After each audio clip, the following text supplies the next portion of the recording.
qualquer forma de preconceito e que sejam, portanto, contrários a qualquer princípio da lei que exige o respeito e a igualdade de todos os cidadãos,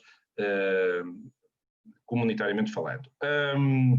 Portanto, não serão tolerados qualquer tipo de expressão mais violenta nesse sentido, e pede-se às pessoas para não mexerem nos recursos do Zoom, a não ser para comunicarem e fazendo questões, comentários, que será através, portanto, do chat, não é? O chat escrito. Portanto, depois da aula do professor Murilo, serão apresentadas as questões para a resposta, no período de perguntas e respostas, e portanto, por favor, utilizem apenas esse recurso. Mantendo também, se possível, por favor, mantenham os vossos microfones desligados, e durante a fala do professor Murilo, também se puderem desligar as câmaras, é bom para tentar evitar a sobrecarga do sistema. Dito isto, passamos então à parte propriamente dita do minicurso, e eu passo a apresentar o professor Murilo, professor Murilo Meih. O professor Murilo Meih, ele tem a sua formação inicial, bacharelado e licenciatura em História, bem como ao mestrado em História Social da Cultura na PUC do Rio de Janeiro, na Pontifícia Universidade Católica do Rio de Janeiro. Depois disso, desenvolveu um mestrado em Estudos Árabes e Islâmicos pela Universidade Autónoma de Madrid, em Espanha, e aí começamos a perceber-nos da sua especialização na área dos estudos árabes e islâmicos, fazendo o seu doutorado em estudos árabes pela Universidade de São Paulo em 2013, tendo atualmente também a frequência de um pós-doutorado na American University de Beirute em 2018. É professor adjunto de História Contemporânea na Universidade Federal do Rio de Janeiro, e a sua área principal de pesquisa, na área da época de História Moderna e Contemporânea, foca-se essencialmente nas questões do Oriente Médio, da África, do orientalismo, do pós-colonialismo, do vocabulário político árabe e da história dos árabes no Brasil. O professor Murilo é, assim como podem ver, um especialista nas questões do mundo muçulmano, e vai-nos trazer hoje uma reflexão sobre questões de imigrações contemporâneas e cidadania, focada no século XX e, em particular, sobre a questão que ele procurará analisar das migrações nos espaços muçulmanos, nomeadamente do chamado Oriente Médio, ou Médio Oriente, como se diz em Portugal, indo focar sobre a questão da imigração árabe para o Brasil, as vicissitudes da questão palestiniana e as crises humanitárias e de cidadania que estão associadas a duas guerras civis, no caso do Líbano, entre 75 e 90, e o conflito da Síria, que decorre desde 2011. Trata-se, portanto, de questões muito complexas e que, no caso da própria ideia e da cidadania, ela tem aqui um papel fundamental, porque não há um momento maior para pensar a questão da cidadania do que os momentos, inclusive, de guerra civil, porque não há um momento de maior confronto dessa ideia como quando ela se processa no interior de uma comunidade, e de como se desenvolve todo um processo que passa precisamente pela negação da própria cidadania. E então vou então passar a palavra ao professor Murilo Meih, que eu cumprimento mais uma vez. Professor Murilo, 1h e 10, com alguma tolerância, e depois no final uns 30 minutos para questões. Por favor, tenha a palavra e muito obrigado por estar aqui hoje conosco. Bom, então, boa tarde a todos. Professor Nuno, muito obrigado pela apresentação, pelos comentários. Também meu agradecimento à Priscila Marques, que é quem comanda a parte técnica dessa apresentação, e a todos, do modo geral, alguns que eu, de alguma maneira, já conheço, já os saudei logo no começo, mas a todos quero agradecer a presença de todos, a disposição de, numa tarde de terça-feira, estarmos todos aqui para discutir questões que não são em nada tranquilas, ou que pelo menos levantam algumas questões muito complicadas e que afetam diretamente o cenário geopolítico contemporâneo. A gente está falando, por exemplo, de um período, mais especificamente da segunda metade do século XX para cá, que é o período de maior mobilidade de população da história da humanidade, e considerando, evidentemente, sempre razões políticas e razões humanitárias para essa mobilidade. Então, a gente nunca produziu um volume tão grande de exilados e refugiados como nos últimos 70 anos, 70, 80 anos. Então, é claro que esse é um tema que afeta diretamente a discussão sobre a cidadania, mas também afeta a nossa própria condição. Quando nós, que de algum modo, por conta das nossas características políticas e culturais, temos, de algum modo, a nossa situação de cidadania em parte garantida, isso não nos isenta da responsabilidade de olhar para uma parte da população mundial que, nesse momento, se encontra numa situação desumana. Então, por isso, também, vale a pena a gente conversar, discutir um pouco sobre essas questões, entendendo, claro, também qual é o nosso papel dentro desse cenário, né? Então, eu queria começar essa apresentação. Na verdade, eu vou dividi-la em dois momentos, né? Um apanhado histórico sobre a ideia de migração a partir da modernidade, em especial, envolvendo, claro, sempre os árabes e muçulmanos nesse processo, né? E, ao final, o cenário hoje tomando como casos emblemáticos a guerra civil na Síria e a própria característica de mobilidade da população libanesa ao longo do século XX.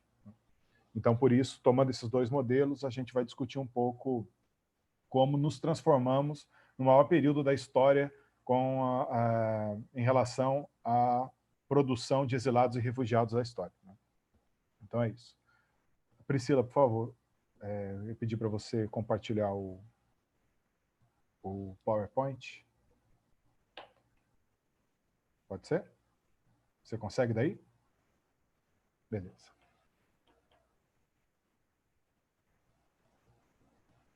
Vamos lá. Maravilha. Então, eu vou começar essa apresentação com uma passagem que, na verdade, é uma anedota, é uma piada que circulou durante muito tempo nos meios diplomáticos no mundo, uma piada bastante preconceituosa e que diz respeito aos árabes, e que pode ser um bom início para nós entendermos como, do modo geral, as crises humanitárias que envolvem a população árabe islâmica no mundo são tomadas pela geopolítica internacional, né? Então, Priscila, por favor, se puder dar mais um. Então, ela diz o seguinte, né? O que é um árabe na Lua? Um problema. O que são 10 árabes na Lua? Um problema maior. O que é 1 milhão de árabes na Lua? Um grande problema. E o que são todos os árabes na Lua? Problema resolvido. Durante muito tempo, essa piada, que no primeiro momento parece bastante inocente, ela refletia o espírito que envolviam, em especial, as potências do século XX, sejam as potências coloniais ou até mesmo depois do período da Guerra Fria, com União Soviética e Estados Unidos, uma certa maneira de encarar os problemas geopolíticos que envolviam o Oriente Médio e o Norte da África. Isso considerando, claro, sempre o fato de que nós estamos falando de duas regiões que têm a sua história recente completamente retalhada pela experiência do colonialismo, né? Ainda que muitos desses círculos diplomáticos fossem responsáveis pela experiência do colonialismo nesses territórios, né? A ideia, portanto, de que a solução dos problemas geopolíticos do Oriente Médio e do Norte da África eram sempre uma pedra no sapato da comunidade internacional, ela vigora até hoje, né? Isso marca a construção de um conjunto de estereótipos sobre os árabes e os muçulmanos, mas também, né, em alguns casos, molda caminhos e projetos de política externa de determinados governos no Ocidente, né? Todo mundo se lembra, em especial, quando George Bush assume a presidência dos Estados Unidos, depois, já no início dos anos 90, né, ele chama como um dos mentores da sua política externa para o Oriente Médio, uma espécie de intelectual, chamado Samuel Huntington, que tem a brilhante ideia de produzir um artigo na Foreign Affairs, que se transforma num livro, chamado O Choque de Civilizações, em que ele defende que a geopolítica pós-Guerra Fria seria, na verdade, a continuação de um processo histórico longo de enfrentamento entre civilizações. E que, portanto, com o fim do que ele chamou de civilização soviética, o mundo árabe-islâmico tomaria esse lugar de enfrentamento com os Estados Unidos. E, por isso, toda a política externa republicana passou a ser marcada por essa ideia de um enfrentamento irresistível, inevitável entre o Ocidente e aquilo que se denominou como Oriente a partir desse inimigo geopolítico que se reconhecia entre os árabes e muçulmanos. Então, claro, um árabe na Lua, um problema, todos os árabes na Lua, o problema é resolvido. Quanto menos espaço de atuação e de voz, do ponto de vista das negociações do jogo político internacional, os árabes tiverem, evidentemente, ao reconhecimento de que a geopolítica internacional funciona melhor. A grande questão é que alguns intelectuais e artistas do mundo árabe produziram, à sua maneira, algum tipo de resposta a essa anedota preconceituosa. Um deles, Priscila, por favor, se puder passar para mim, foi uma artista plástica palestina chamada Larissa Sansur, que produz em 2009 um vídeo, né, de uma intervenção artística de aproximadamente 4 ou 5 minutos, né, em que, quase como uma resposta à ideia de mandar todos os árabes para a Lua, ela reproduz nessa performance a ideia de uma primeira astronauta palestina que consegue, na Lua, fincar a bandeira da Palestina como seu território. Né? É muito curioso a ironia utilizada pela Larissa Sansur nessa performance, à medida em que até hoje nós não temos a Palestina como um Estado nacional reconhecido pelos principais órgãos internacionais. Então, nesse caso, claro, eu separei o vídeo rapidamente para a gente assistir e depois fazer um comentário sobre ele, para, de alguma maneira, entendermos a simbologia da ideia de que, enfim, a Palestina finca sua bandeira na Lua. Priscila, se você puder reproduzir o vídeo, por favor.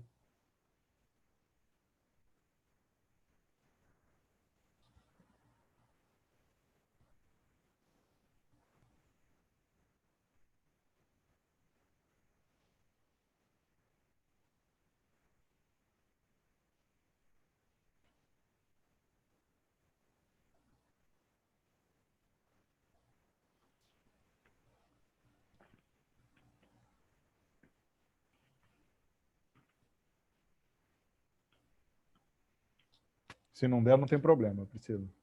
A gente segue. Só um momento, professor, dá sim. Dá? Então, beleza. Tá, joia.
Bom, infelizmente, eu recortei um pequeno trecho, enfim, o filme é um pouquinho mais...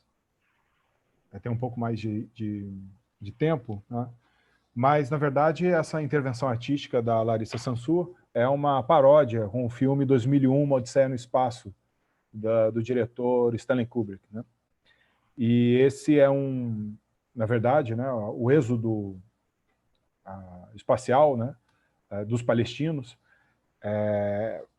Como não esse trecho não ficou direta à reprodução, né? Na verdade, ele tem uma trilha sonora que é a mesma do filme, mas a partir de instrumentos árabes, né? A ideia, na verdade, é reproduzir uma espécie de jornada fantasmagórica dos palestinos pelo universo, uma vez que, claro, não só foram expulsos da sua terra original, no que é hoje grande parte foi anexado hoje pelo Estado de Israel, mas também pelo fato de que, com o não reconhecimento da grande maioria dos Estados nacionais no mundo, por conta da situação política dos palestinos, né? Claro, a ideia de mandar os árabes para a Lua, e mais especificamente os palestinos, daria, num tom de ironia, a possibilidade de que, enfim, os palestinos teriam o reconhecimento da posse de uma terra. Nesse caso, especificamente, há uma passagem nesse trecho que eu separei para vocês, em que a astronauta, a Larissa Sansur, se comunica com a Terra e emite a frase clássica, já dita pelo Armstrong, o astronauta norte-americano, né, de que ali estaria sendo dado um pequeno passo para um palestino, mas um grande salto para a humanidade. Porque assim, essa ironia resolveria todos os problemas, né? O mundo evidentemente, teria varrido os palestinos da sua terra de origem e automaticamente da sua reivindicação original, né? E venderia, portanto, uma visão ingênua de esperança e de otimismo para o futuro da Palestina. A escolha da Palestina como tema para abrir essa aula não é um acaso, né? Nós temos, desde 1948, a população palestina vivendo uma situação de exílio, de refúgio, que impede, portanto, que nas últimas décadas haja, de algum modo, uma estabilidade, tanto nas relações entre palestinos e israelenses, mas, sobretudo, na própria situação social dos palestinos. Uma maioria esmagadora deles vive em condições subhumanas em duas regiões, a chamada Cisjordânia, uma região cada vez mais ocupada por assentamentos israelenses, e a chamada faixa de Gaza, não por acaso considerado o lugar mais densamente povoado do mundo, né? Uma pequena faixa de terra no Mediterrâneo Oriental, que, enfim, capaz de produzir recursos para sua própria subsistência, né? Nesse caso, portanto, né, no século XX que se molda essa ideia, portanto, de que a existência de refugiados e exilados no mundo é algo que já naturalizamos, ou que, de algum modo, por conta dos diversos conflitos espalhados por todo o planeta, né, a mobilidade obrigatória, compulsória da população local para fugir de conflitos armados é parte, hoje, inegável da nossa realidade. Nós abrimos os jornais ou acompanhamos as notícias na televisão de um novo conflito em algum lugar do mundo e do deslocamento em massa da sua população, sem que isso nos cause mais assombro, infelizmente, como em outras épocas, né? Tamanha naturalização desse processo. E os palestinos, sem dúvida nenhuma, representam, de algum modo, essa condição perene, né? Priscila, por favor, mais um slide. Mais um toquezinho, por favor. É claro que, para isso, para a gente entender um pouco esse processo do ponto de vista histórico e o peso que isso tem no mundo contemporâneo, a gente precisa voltar um pouco para entender como se constrói, em especial na Europa Ocidental, uma relação conflituosa com os árabes e muçulmanos a partir, em especial, a partir do que nós chamamos de Idade Moderna, a partir dos séculos XV e XVI. O professor Nuno, se quiser me ajudar, que eu sei da seu grande apreço pela análise iconográfica, né? Se puder me ajudar, vai ser um prazer. Eu tomo aqui como exemplo essa tela de Santa Catarina, uma tela do início do século XVI, de um pintor do chamado Renascimento espanhol, chamado Ñañez de la Medina, que, como é próprio da pintura renascentista, escolhe uma espécie de hagiografia, né, de uma espécie de relato da vida de um santo católico para expor a sua arte, né? Nesse caso específico, a escolha de Santa Catarina tem muitos indícios, né? Ñañez de la Medina é originalmente da Andaluzia, né?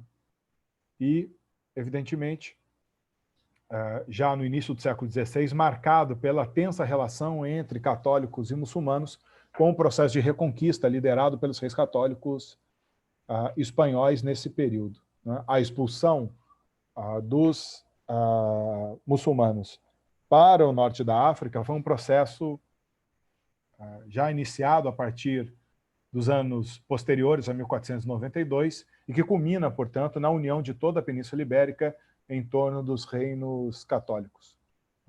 E Ñañez de la Medina, como um cidadão da Andaluzia e, portanto, alguém que nesse período teve forte contato com a cultura árabe islâmica, dedica a sua vida como pintor a reproduzir, claro, como era de um tema comum à pintura renascentista, a vida dos santos. E escolhe Santa Catarina por uma série de razões. A primeira, porque tradicionalmente Santa Catarina é reconhecida como a Santa Catarina de Alexandria, né? Numa referência direta à cidade egípcia de Alexandria, tentando, evidentemente, estabelecer uma relação, uma conexão com esse cristianismo, vamos chamar aqui muito entre aspas, de oriental, ou cristianismo fora da Europa, do norte do Mediterrâneo, né? Ao fazer essa conexão, né, na pintura, Ñañez de la Medina escolhe, evidentemente, elementos simbólicos que vão, de fato, fazer o registro da vida de Santa Catarina. Santa Catarina, e alguns desses elementos, né, a gente pode ver muito claramente na pintura, né? Se nós olharmos com atenção para alguns desses elementos que contam a história da santa, isso fica mais claro para nós, né? Tomo como exemplo a coroa ao fundo, né, que de alguma maneira sugere àquele que olha a tela, né, a origem nobre de Santa Catarina, que evidentemente tinha na sua trajetória, né, relações com a nobreza, né? Além de tudo, do outro lado, o livro e a pena sugerem algum grau de erudição de Santa Catarina, que era conhecida pelo seu contato com as letras, no modo geral, né? E, além disso, a imagem porta outros símbolos que aí sim vão fazer menção direta à história de Santa Catarina com o cristianismo, né?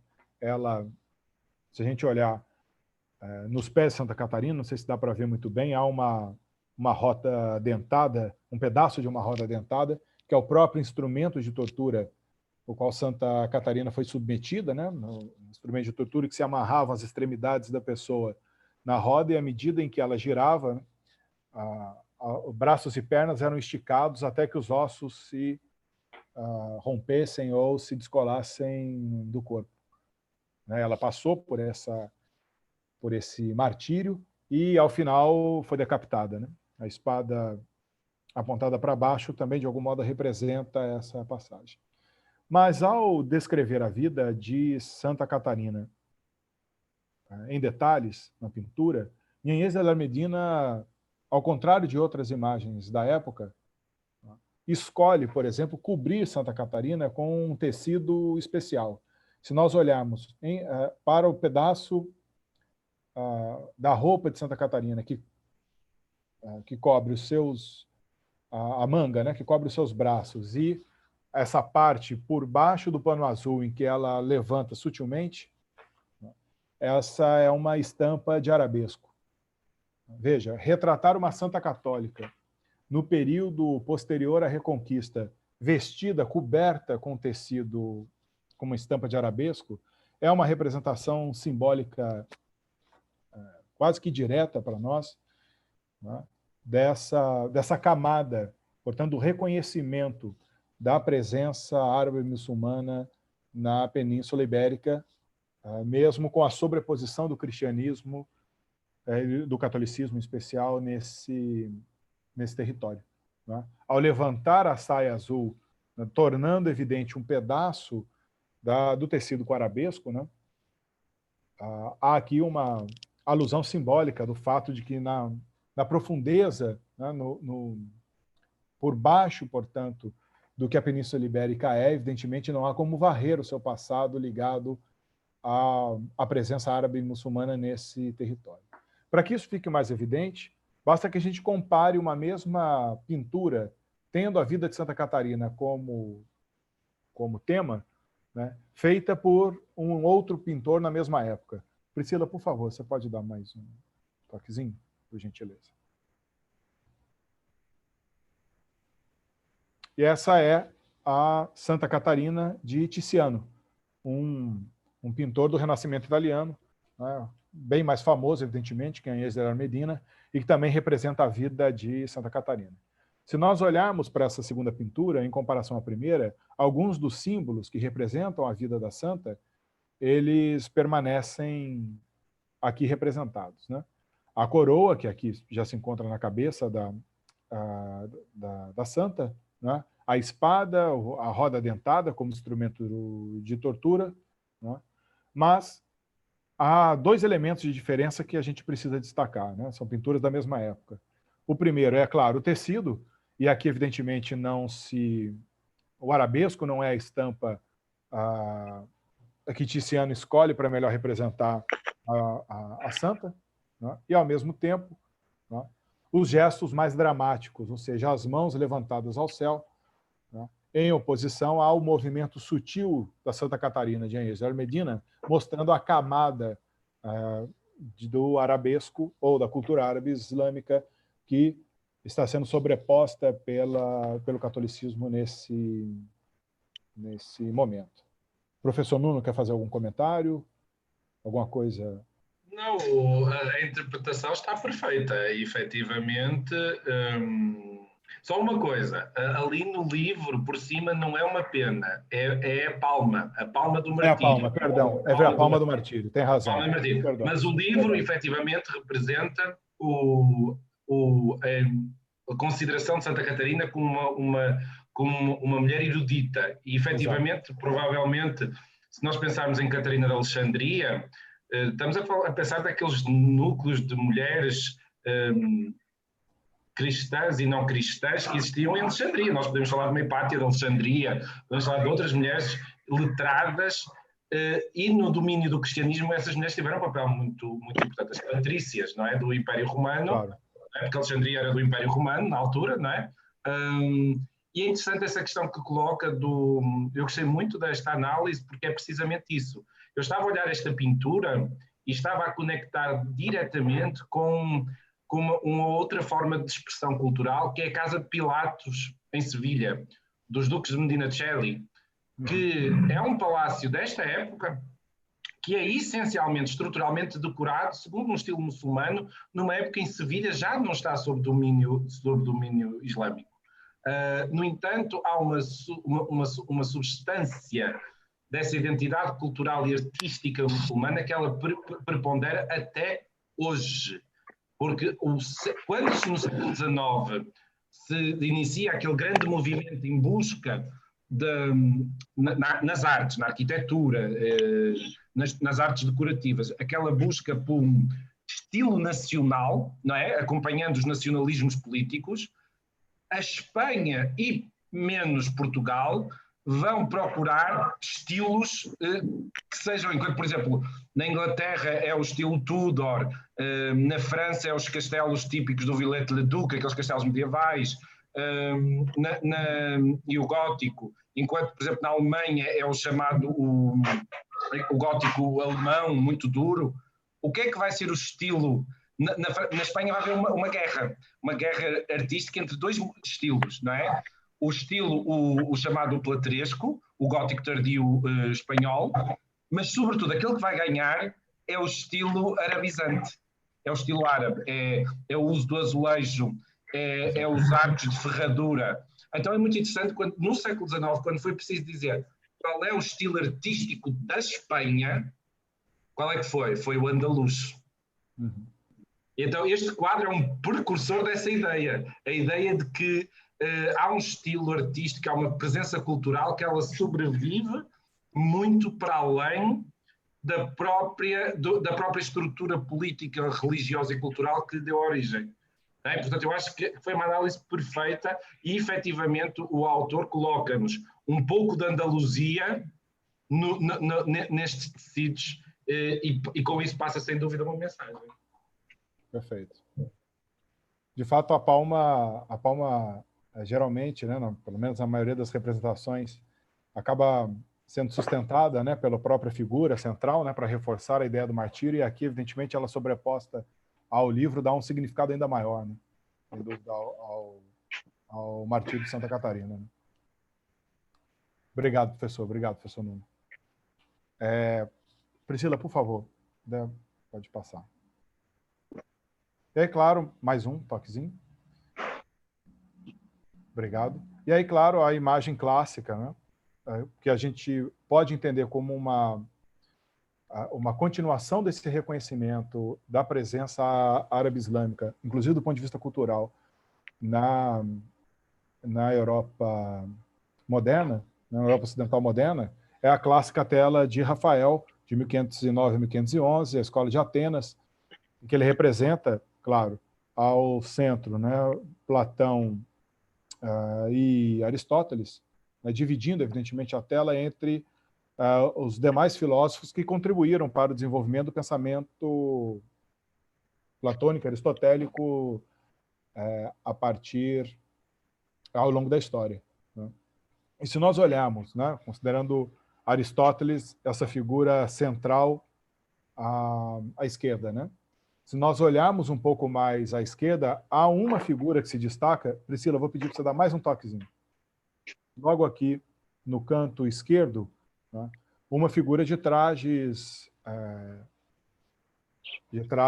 islâmicos, né, vestido ao estilo de um homem muçulmano, que nada mais é do que o filósofo cordobês Averroes, né, tão conhecido no mundo árabe como Ibn Rushd, né, considerado o pai do chamado aristotelismo radical, ou pelo menos de uma leitura das ideias de Aristóteles, entendida como a base, inclusive, de harmonização de alguns princípios trazidos pelo Islã e pelo Alcorão à análise da razão humana. Né?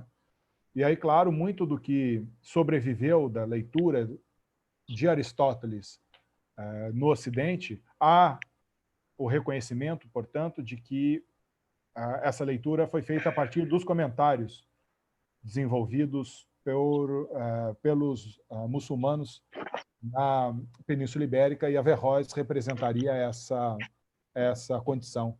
Né? Seus comentários sobre Aristóteles, em especial a defesa da autonomia da filosofia em relação à teologia, é um elemento notável nesse processo.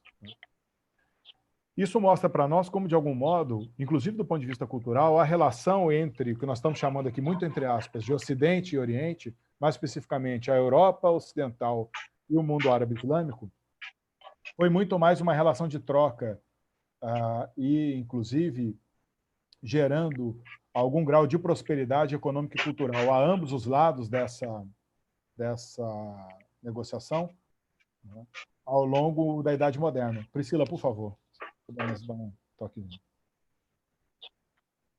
A gente tem hoje já alguns autores que vão olhar para a relação entre o mundo árabe, o mundo islâmico do modo geral, e os impérios europeus modernos, tentando entender como essa relação ela não é marcada apenas pelo conflito, ou pelo inevitável, pelo choque de civilizações, como defende Samuel Huntington, mas, sobretudo, por uma relação de proximidade, de contato, do ponto de vista civilizacional, bastante profícuo, né? Uma dessas novas perspectivas, aquela desenvolvida, eu destaco aqui um autor de origem indiana, Sanjay Subramanian, que escreve uma biografia sobre o Vasco da Gama a partir dos arquivos indianos, né? Os arquivos coloniais indianos, né? Mostrando, portanto, na biografia de Vasco da Gama, como as relações culturais entre o chamado Oriente e Ocidente na Idade Moderna se dão a partir de um entendimento de que o Renascimento é uma experiência muito mais marcada por um contexto transnacional e de circularidade cultural do que de enfrentamento.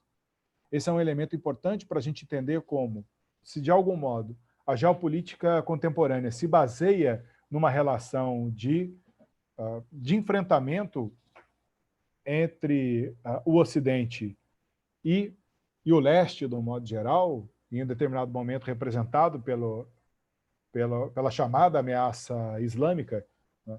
Historicamente, isso não se sustenta, né? Ou pelo menos há a possibilidade de uma interpretação ou de uma leitura histórica que contemple uma relação mais transnacional e de circularidade cultural entre o chamado Oriente e o chamado Ocidente. Há também um livro, há alguns anos foi traduzido para o português, né, de um autor inglês chamado Jerry Broughton, intitulado no Brasil O Bazar do Renascimento, e que vai mostrar como as sociedades chamadas orientais não só se relacionam com a Europa ocidental durante o Renascimento, mas como moldam, do ponto de vista cultural, algumas características desse movimento considerado um dos movimentos mais primorosos da cultura europeia moderna, né? Marcando, evidentemente, como havia relações, inclusive diplomáticas e comerciais, por exemplo, entre o Egito Mameluco e a cidade de Florença, entre o Império Otomano e a Inglaterra, ou mesmo entre o Império Persa e Portugal, né? Mostrando, portanto, como mesmo os conflitos de disputa entre os próprios impérios cristãos europeus a partir do século XVI, eram muitas vezes mantidos por alianças desses impérios europeus com impérios orientais, né? Quebrando um pouco a imagem de um enfrentamento irresistível e inevitável entre a cultura ocidental e o Islã, no modo geral, né? Nesse sentido, o que Broughton, o que Subramanian e vários autores nessa nova perspectiva historiográfica vão mostrar é como o Renascimento, por exemplo, não pode ser definido por uma única matriz cultural, ou que o Renascimento é uma experiência histórica que deve ser analisada por uma perspectiva global e, portanto, por um contexto transnacional que envolve o próprio comércio e as relações de poder na Idade Moderna, que nós, tradicionalmente, reconhecemos como o Renascimento, início do século XVI, né? Nesse caso, portanto, o próprio Renascimento, um período de esplendor, considerado de esplendor da cultura ocidental, é um fenômeno internacional, fluido e móvel, ou seja, marcado, portanto, não por uma experiência exclusivamente europeia, mas que foi muito enriquecida pelo contato com os impérios chamados orientais. Priscila, por favor. Nesse caso, nós precisamos sempre, em comparação à situação contemporânea, fazemos a reflexão de em que momento nós perdemos nossa capacidade de compartilhar o mundo com o outro, ou pelo menos de reconhecer, de algum modo, que as relações culturais entre, por exemplo, o Islã e os impérios europeus na Idade Moderna eram relações culturais que se enriqueciam com o contato entre esses grupos, né? muito mais do que o enfrentamento inevitável, né? E é nesse lugar que a África ganha um espaço dentro da tradição da historiografia moderna, né? Em especial porque, seja pelos relatos dos muçulmanos do século XVI, ou mesmo dos cristãos ao longo de toda a história, né, a África é considerada uma espécie de entrelugar, ou pelo menos um lugar não apenas de disputa, mas dentro daquela lógica de que um autor também de origem indiana nomeia como uma espécie de espaço de interstício, ou seja, a África como um espaço de conflito e de negociação entre antagonismos e afiliações. Significa dizer, portanto, que tanto europeus quanto os impérios muçulmanos, no modo geral, reconheciam a África como um espaço a ser conquistado, ou seja, um espaço de expansão inevitável e que ali sim poderia se realizar a ideia do confronto ou, em alguns casos, da negociação. Como se a África não tivesse em si organizações políticas que fossem capazes, né, de produzir uma cultura profícua e, portanto, a própria leitura, a própria maneira, não só como os europeus, mas também como os árabes muçulmanos olhavam para a África, era uma maneira bastante depreciativa, né? Nesse sentido, para o século XVI, em especial, nós podemos considerar também, olharmos para essa experiência a partir de uma reflexão desenvolvida, em especial por intelectuais da América Latina, como Arnaldo Quijano e Walter Mignolo, e que vão se valer do conceito não de colonialismo apenas, mas de colonialidade, para discutir não apenas a relação de dominação dos impérios europeus e dos impérios muçulmanos sobre a África em especial, mas também, no caso dos europeus, sobre a América Latina, mas como essa relação, no século XVI, é marcada pelo estigma da violência. A gente reconhece o século XVI como o período, por exemplo, de uma produção cultural profícua, como no Renascimento, mas há que se reconhecer também esse mesmo período como a da chegada dos europeus ao continente americano e toda a violência sobre a população nativa, né, tanto ao longo de todo o continente americano, né? A violência como parte característica da modernidade e da construção de relações que vamos chamar aqui, entre aspas, de racistas de poder, elas também precisam fazer parte desse universo. Então, a todo momento, o que essas discussões históricas nos revelam é a possibilidade de existência de negociação e conflito dentro das relações entre grupos tão diversos. Em especial quando isso se desdobra num debate sobre questões ligadas ao desenvolvimento econômico e à produção de riqueza envolvendo esses territórios, né? Basta que a gente considere, por exemplo, que durante muito tempo a descrição dos viajantes europeus e muçulmanos sobre a África foi toda construída seguindo as rotas comerciais que conectavam o Oriente Médio e a Europa à África Ocidental, passando pelo Saara, né? Então, a África era um espaço, por excelência, um espaço de comércio e um espaço de dominação em potencial, o que permitia, portanto, que há uma mobilidade gigantesca da população africana movida por essas negociações e por esses conflitos. A escravidão para o continente americano, evidentemente, é uma demonstração dessa mobilidade. Priscila, por favor.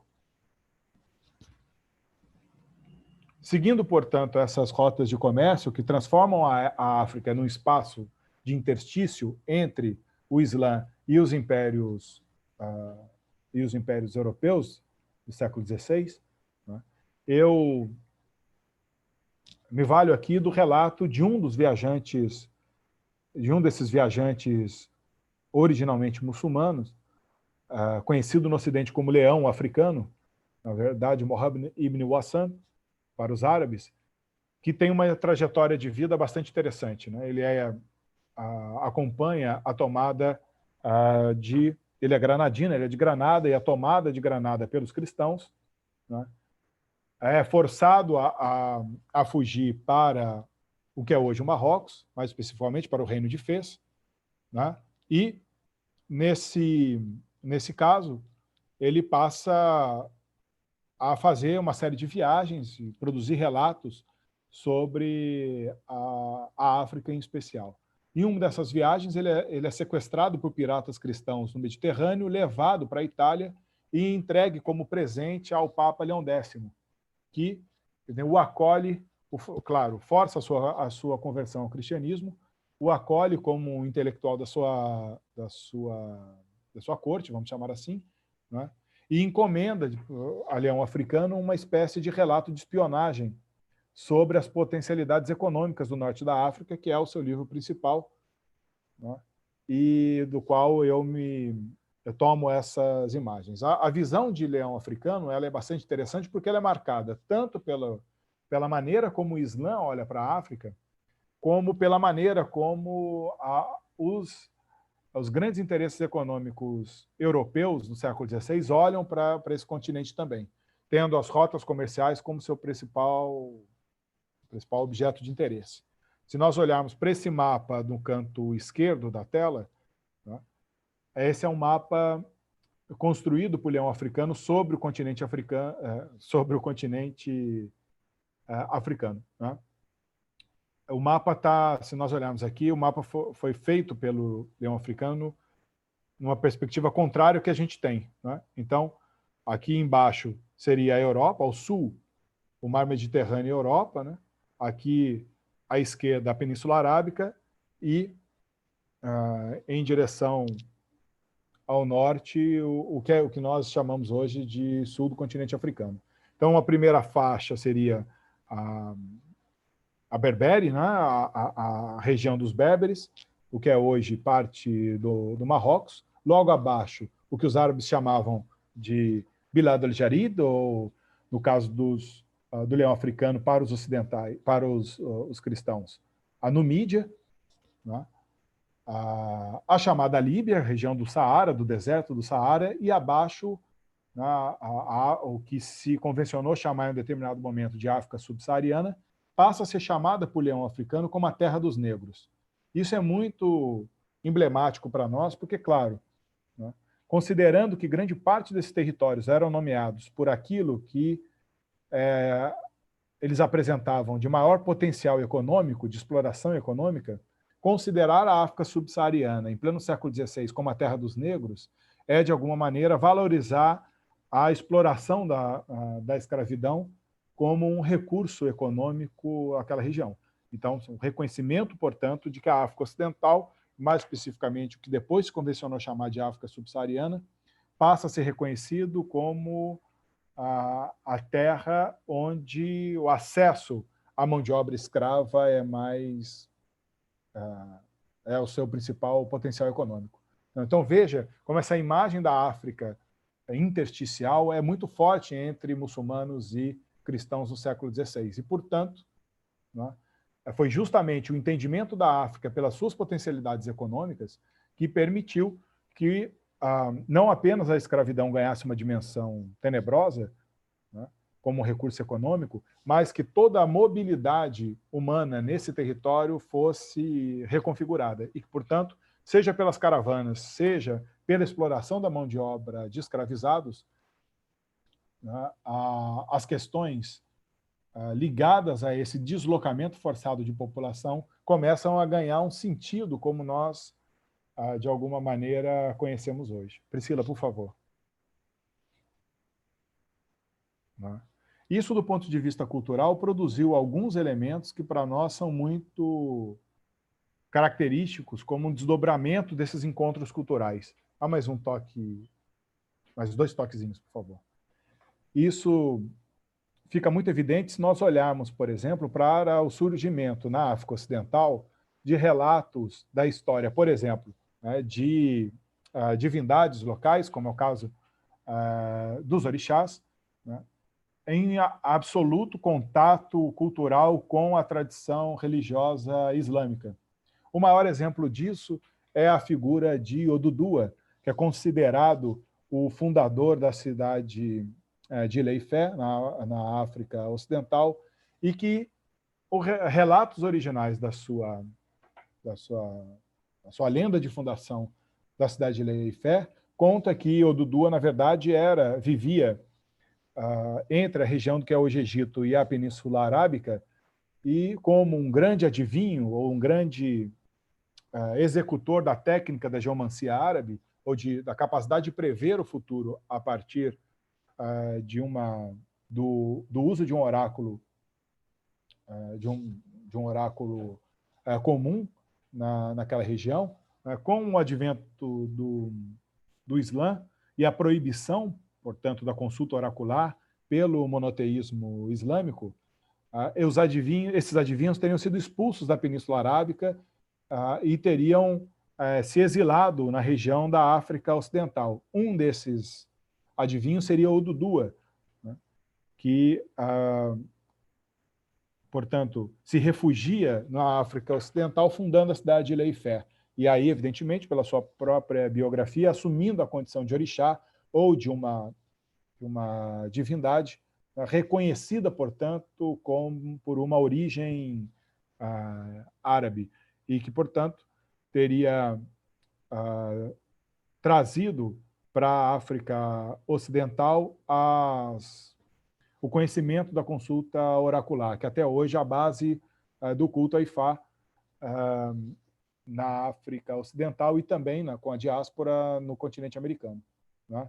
Nesse caso específico da figura de Oduduwa, Oduduwa, na verdade, é uma figura também mítica que representa o deslocamento forçado por questões políticas e religiosas da Península Arábica e do que é hoje a região do Egito em direção à África Ocidental, né? Mostrando, evidentemente, como essas conexões acabam sobrevivendo do ponto de vista cultural, mas muito marcadas por esses deslocamentos, né? Um segundo orixá é a própria figura de Xangô, que é considerado o orixá da justiça, que teria sido um rei da cidade de Oió, na África Ocidental, e que é, até hoje, de acordo, em especial por alguns relatos de historiadores da cultura iorubá, cito entre eles Samuel Johnson, que escreve uma história do povo iorubá, em que ele vai reconhecer o vínculo, pelo menos nos relatos dos nativos, o vínculo de Xangô com o Islã. Mais um toquezinho, Priscila, por favor. Há um oriqui, especificamente, isso.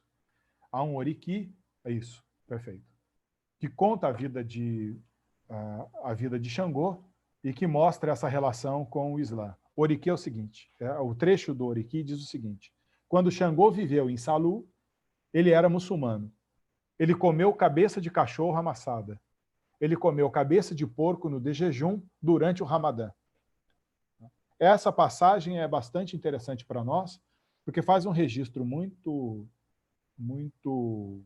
forte da possibilidade de convivência, inclusive do ponto de vista cultural, entre o Islã e o culto tradicional iorubá na figura de Xangô. Nesse caso específico, quando o oriqui diz que Xangô era muçulmano e Xangô comeu uma cabeça de porco no de jejum durante o Ramadã, isso mostra para nós uma ideia da força do poder de Xangô, inclusive sobre a própria tradição islâmica, sabendo, portanto, que os muçulmanos têm, por definição, a interdição do consumo da carne de porco como uma prática religiosa. Só uma figura excepcional, como um orixá, e mais especificamente Xangô, seria capaz, portanto, de comer a cabeça de porco durante o Ramadã, durante o período, inclusive, de interdição da alimentação, em homenagem ao deslocamento vivido pelo profeta Mohammed durante a chamada Hégira, né? Então, nesse caso, não há como definir, não há como olhar para o continente, para a cultura da África Ocidental, em especial do norte da África Ocidental, sem um entendimento, portanto, de como a negociação e o conflito, e não apenas o conflito, são parte da própria construção desse cenário, né? E, claro, entendendo hoje a África e o Oriente Médio ainda como espaços de deslocamento forçado, né, a gente precisa se perguntar em que momento a nossa capacidade de compartilhar o mundo com o outro, com o diferente, passou a ser questionada, né? Não que esse questionamento não existisse antes do século XX, mas, claro, no século XX, pelos números de refugiados exilados que foram produzidos até hoje, né, essa nossa capacidade de convivência com o outro, com a diferença, ela passa a ser um problema global, né? Priscila, por favor.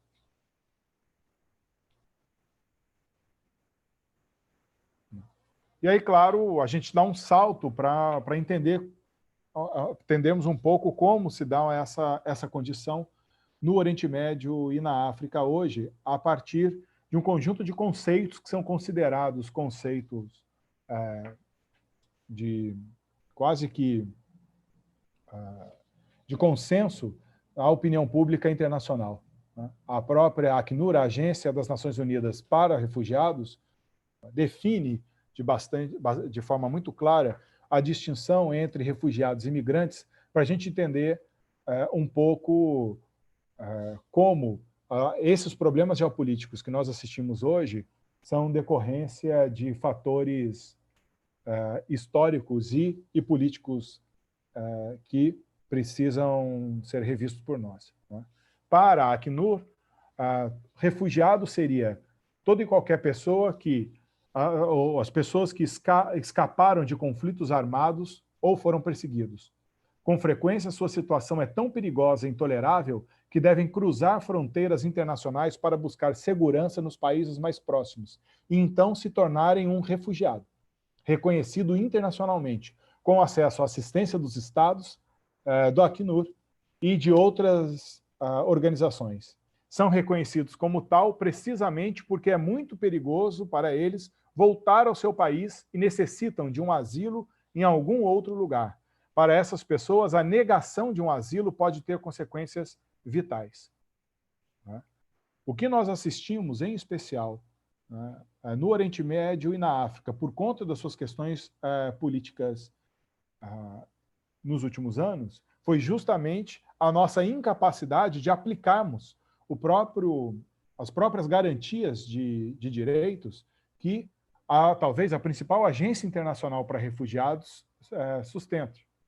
Isso significa, portanto, que o nosso olhar sobre a dor do outro, em especial sobre o sofrimento vivido por essas pessoas, precisa se desdobrar em um sentimento que vai além da nossa mobilização emocional, mas que também seja cobrado dos governos ocidentais alguma postura em relação ao acolhimento desses refugiados, uma vez que há certo consenso jurídico internacional de que eles precisam de acolhimento, né, sem que a chegada desses refugiados seja adotada como uma agenda política, em especial por grupos de extrema-direita que rejeitam o acolhimento a esses indivíduos, né?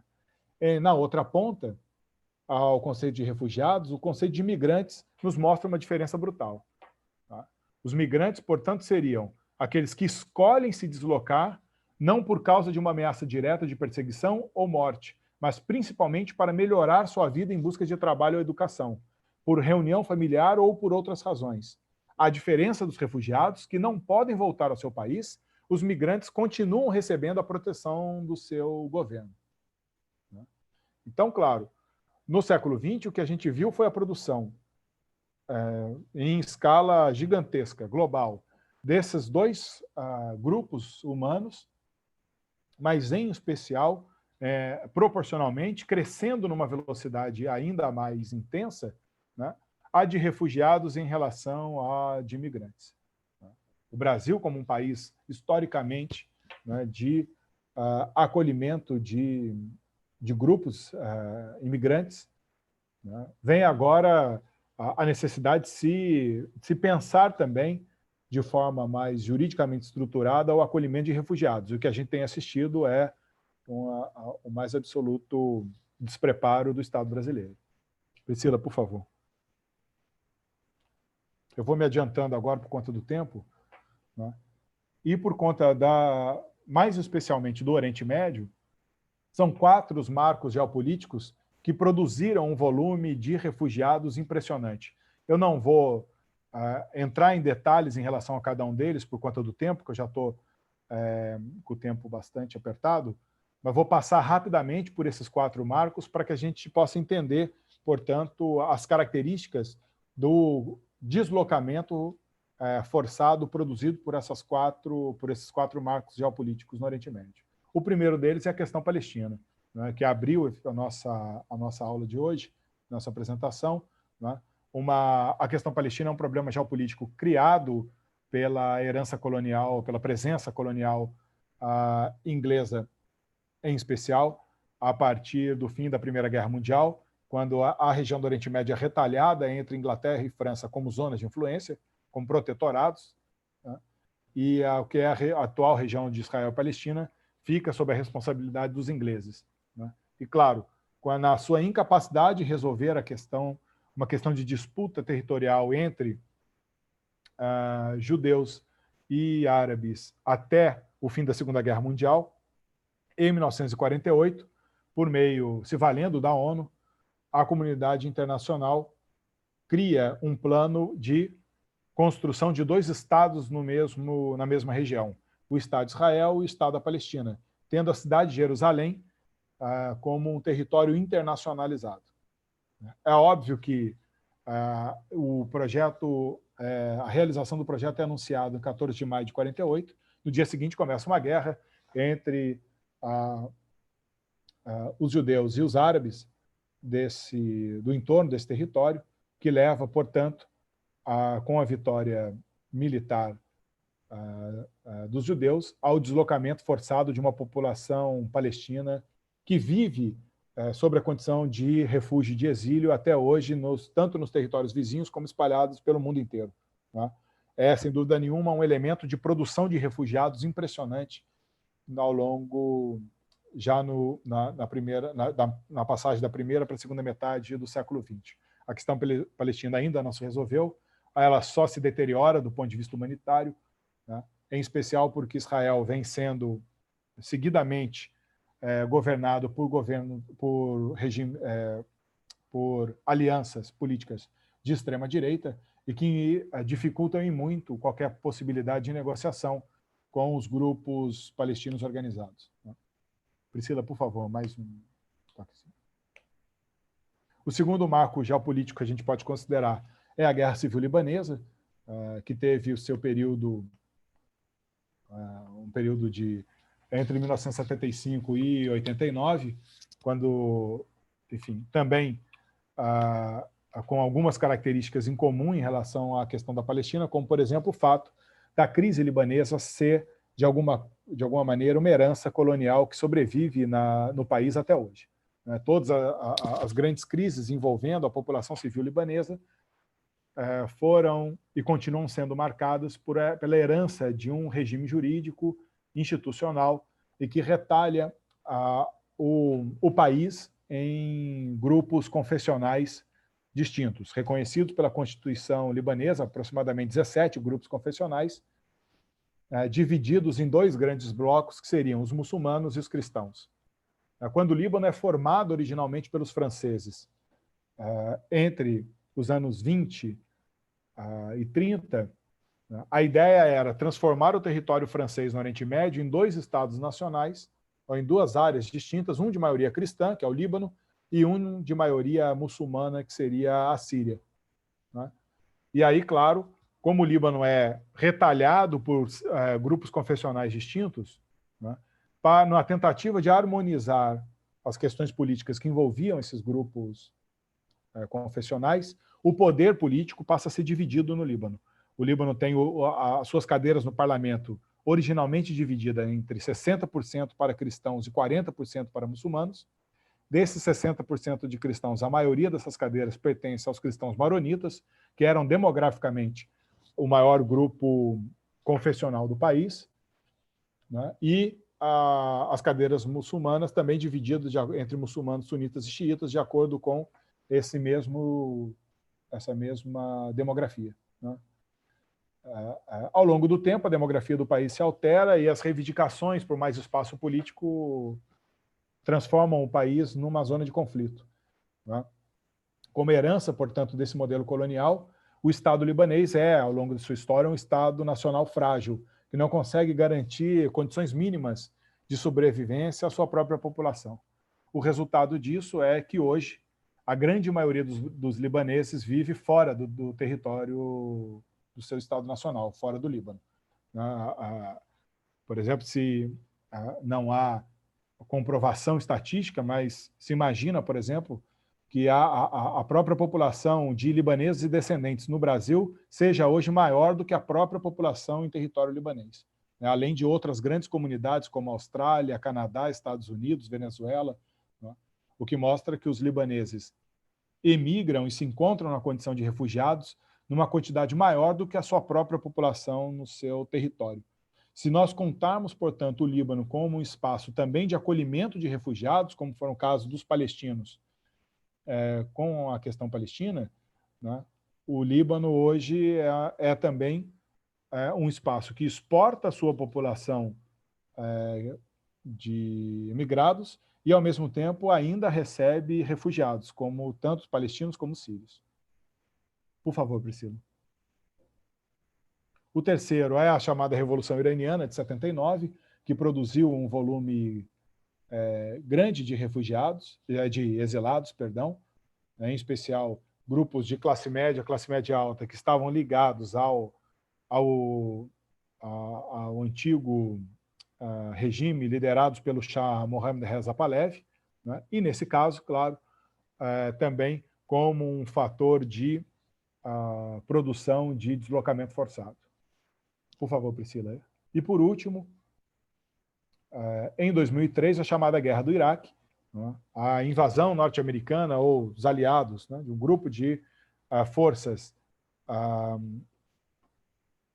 ocidentais lideradas pelos Estados Unidos ao Iraque em 2003, com a queda de Saddam Hussein, que também produz um volume de refugiados impressionante, né, com o estabelecimento de uma crise humanitária e de violação dos direitos humanos sem precedente, né? Só para a gente ter uma ideia... Oi?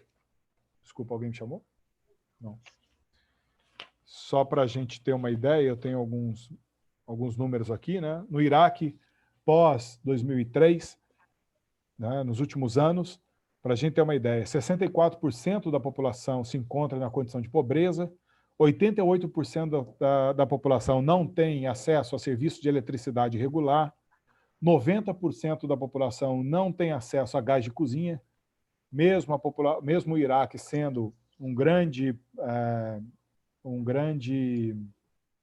produtor ou exportador de petróleo e gás, né? 67% da população consideram que a reconstrução feita no país a partir de 2003 ela é ineficaz. 70% da população iraquiana, 70% das crianças iraquianas sofrem de problemas psicológicos em decorrência da guerra, e entre 86% e 90% da população não tem acesso à água potável regular. O Iraque vive um surto de cólera há anos, que devasta também a sua população, além de um problema social gravíssimo, que é a prostituição forçosa das suas mulheres. E acredita-se que antes da Guerra Civil na Síria, 50 mil mulheres iraquianas viviam na Síria sob um regime de prostituição forçada, né? Então, claro, um cenário como esse produz também um número de refugiados impressionante. O último desses marcos geopolíticos é a Guerra da Síria, que eu vou entrar rapidamente em detalhes, mas a partir de agora. Já passei muito do tempo, né? Então, eu vou tentar ser mais rápido. Mais 10 minutos, pode ser? Obrigado, perfeito. Perfeito. Priscila, por favor. Né?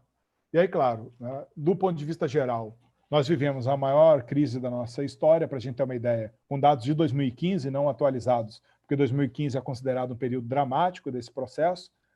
1 em cada 113 pessoas no mundo se encontrava na condição de refugiado. Hoje acredita-se que esse número é ainda maior, né? Isso significava, em 2015, aproximadamente 65 milhões de deslocados por conflitos no mundo, né?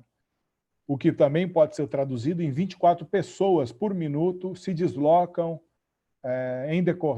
em decorrência de razões forçosas de conflito no mundo. Os principais cenários são a Síria, em 2015, com 5 milhões, o Afeganistão, com 2,7 milhões, o Iraque, com 4 milhões, o Iêmen, com 2,5 milhões, a Somália, com aproximadamente 1 milhão, e o Haiti, no caso brasileiro, né, que o Brasil, com participação direta do Brasil, com 50 mil só no Brasil, né? Priscila, por favor. Qual é o cenário, quais foram os cenários políticos que permitiram, portanto, que a questão do deslocamento forçado, dos refúgios e dos exílios chegassem a esse nível?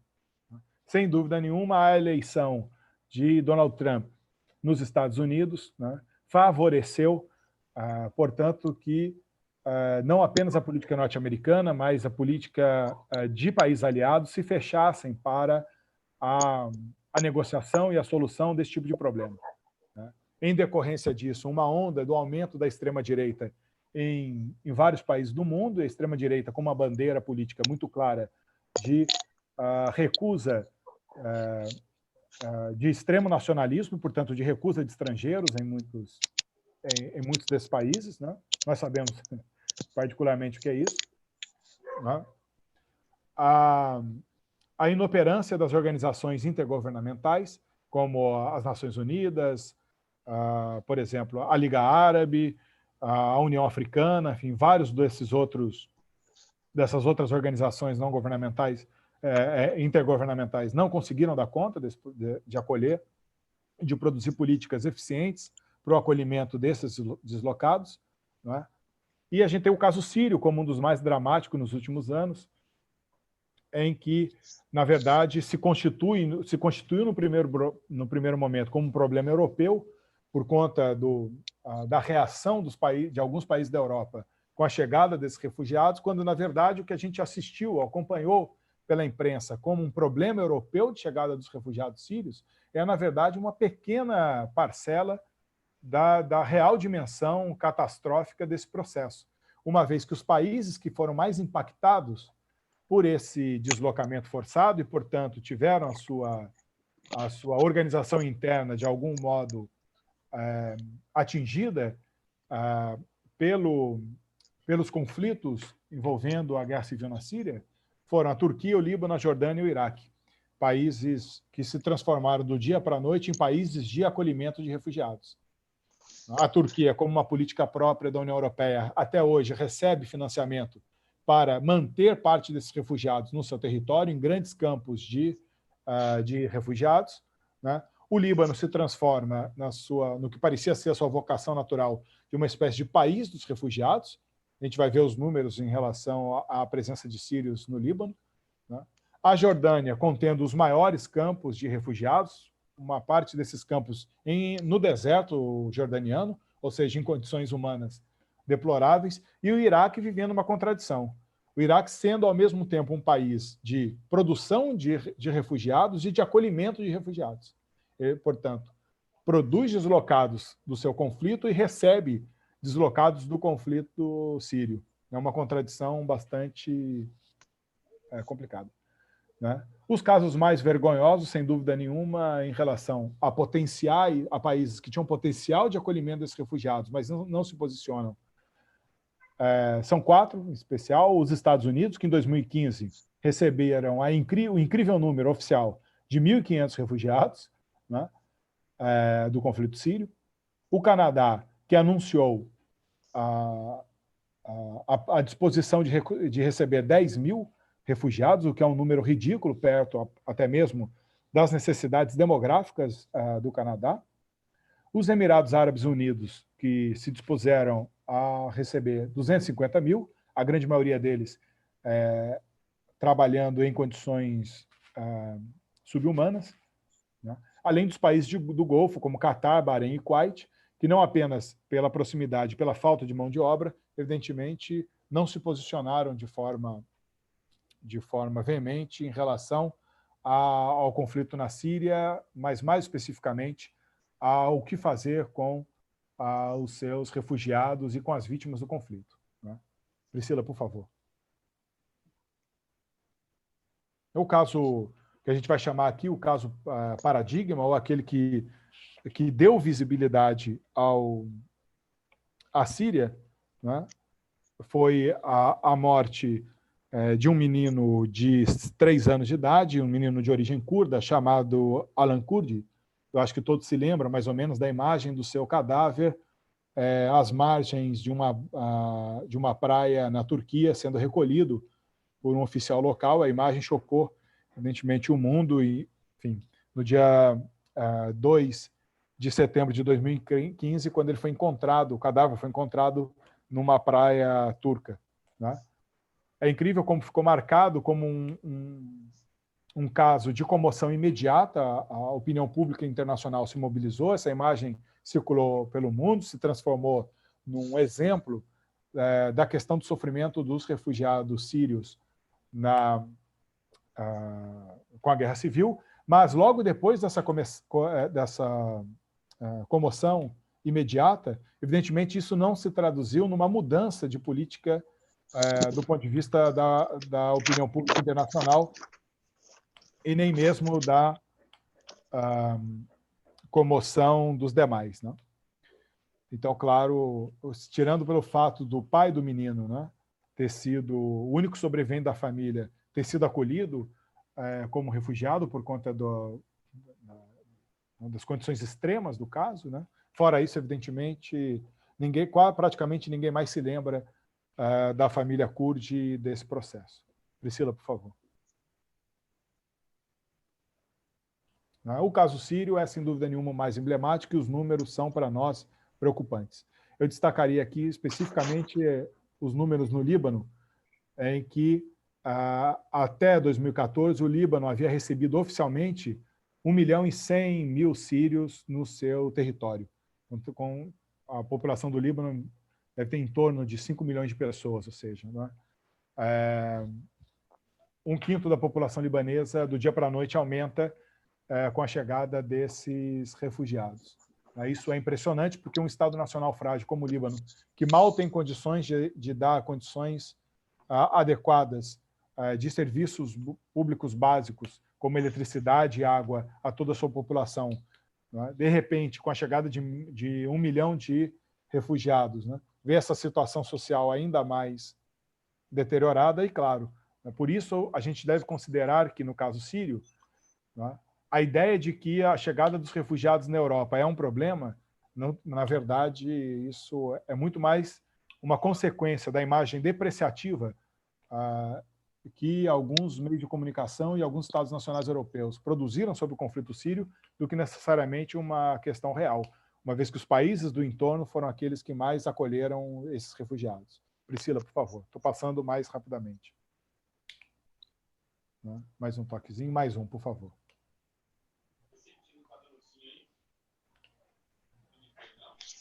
Mais um.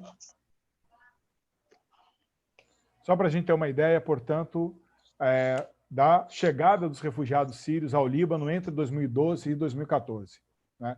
O mapa do Líbano mostra muito claramente para nós o impacto demográfico dessa chegada no país. E como o Estado libanês não tem condições de garantir minimamente que essa população tenha condições dignas de sobrevivência, né?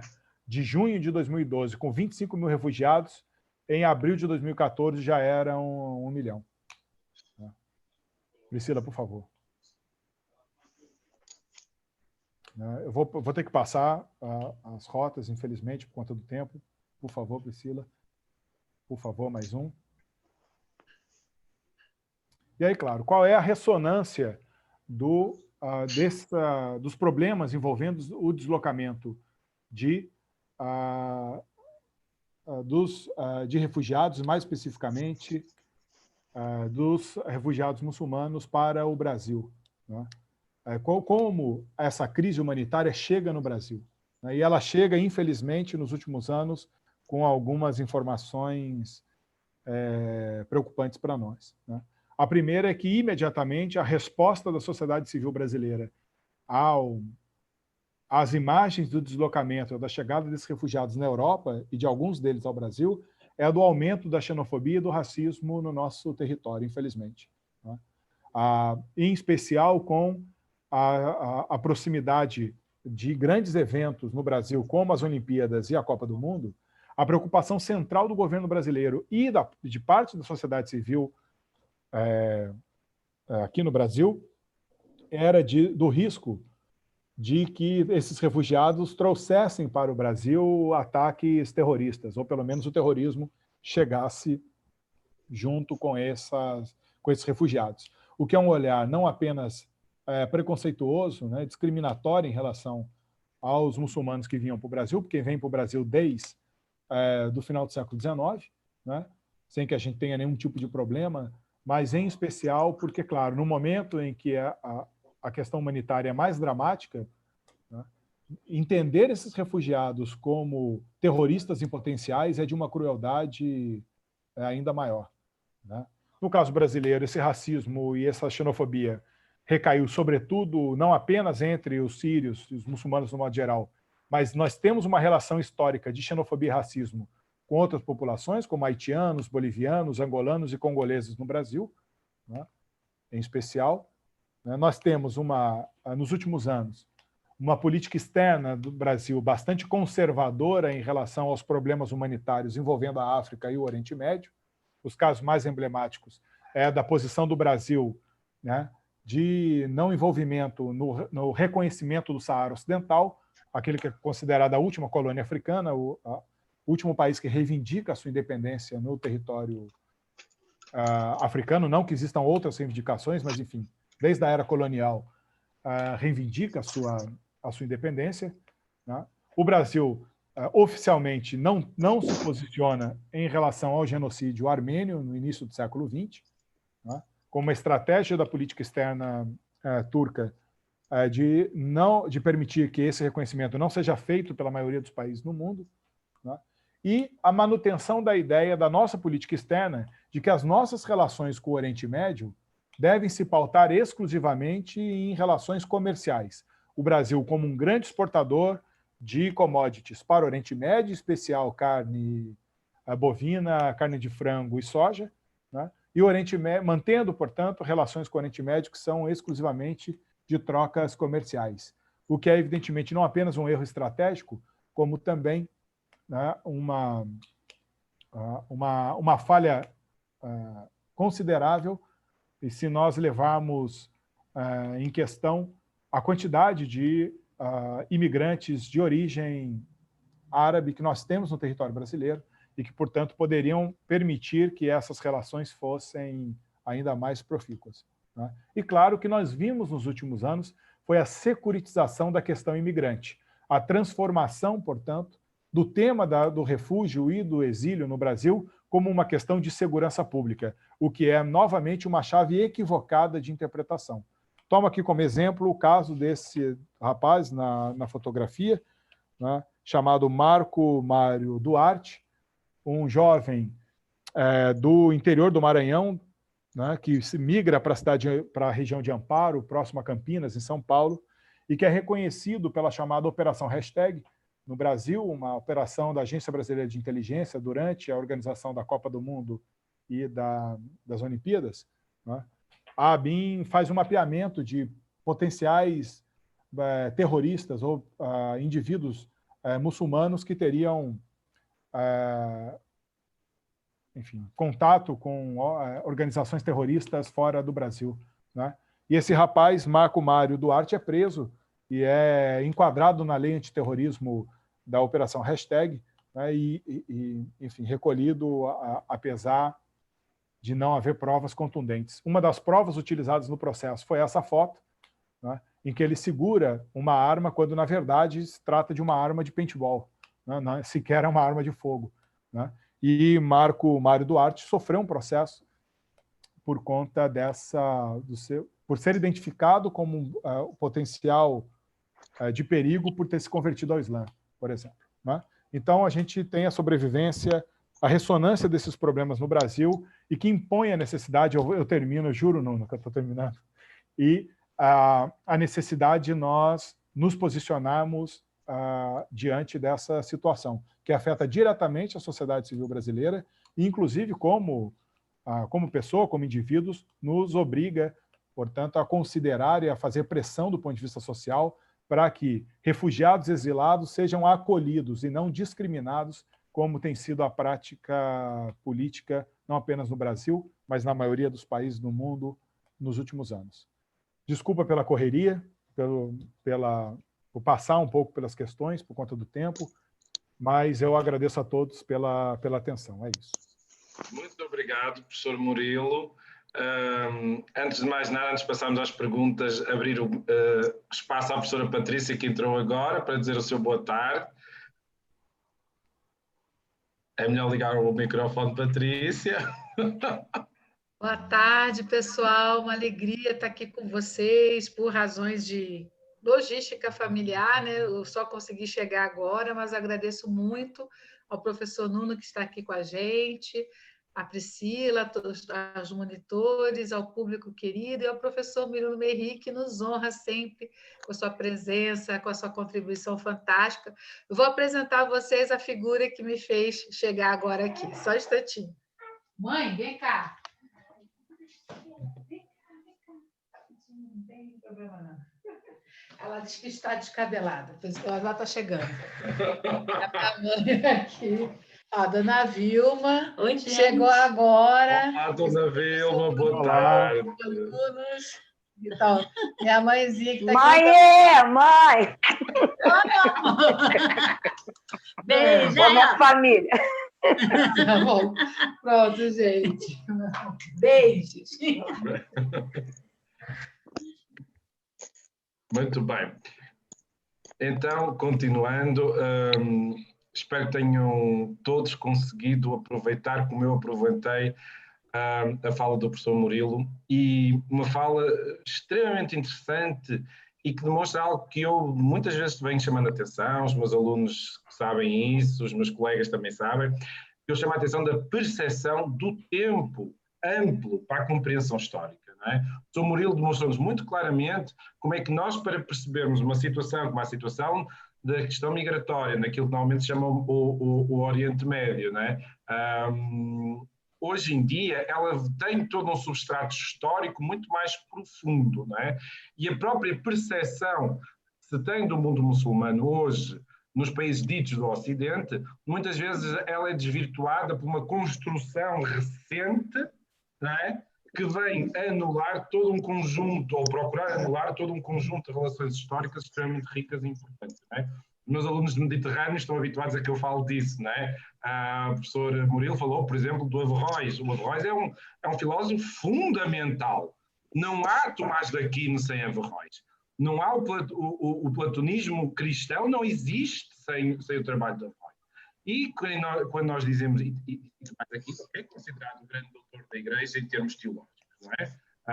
Aliás, quem conhece a Biblioteca do Vaticano sabe que na grande sala de leitura está lá, por trás do funcionário, uma grande escultura de São Tomás de Aquino. Então, desse ponto de vista, eu também costumo dizer aos meus alunos, eu costumo dizer o seguinte, alguns elementos fundamentais da ciência, que nós consideramos a ciência dita europeia, ocidental, como, por exemplo, a questão da defesa e da comprovação do heliocentrismo, que é feito primeiro por Nicolau Copérnico e depois por Galileu Galilei, no século XV e no século XVI, XVII, só são possíveis matematicamente a partir de tábuas matemáticas desenvolvidas no Al-Andalus por matemáticos muçulmanos a partir do trabalho indiano.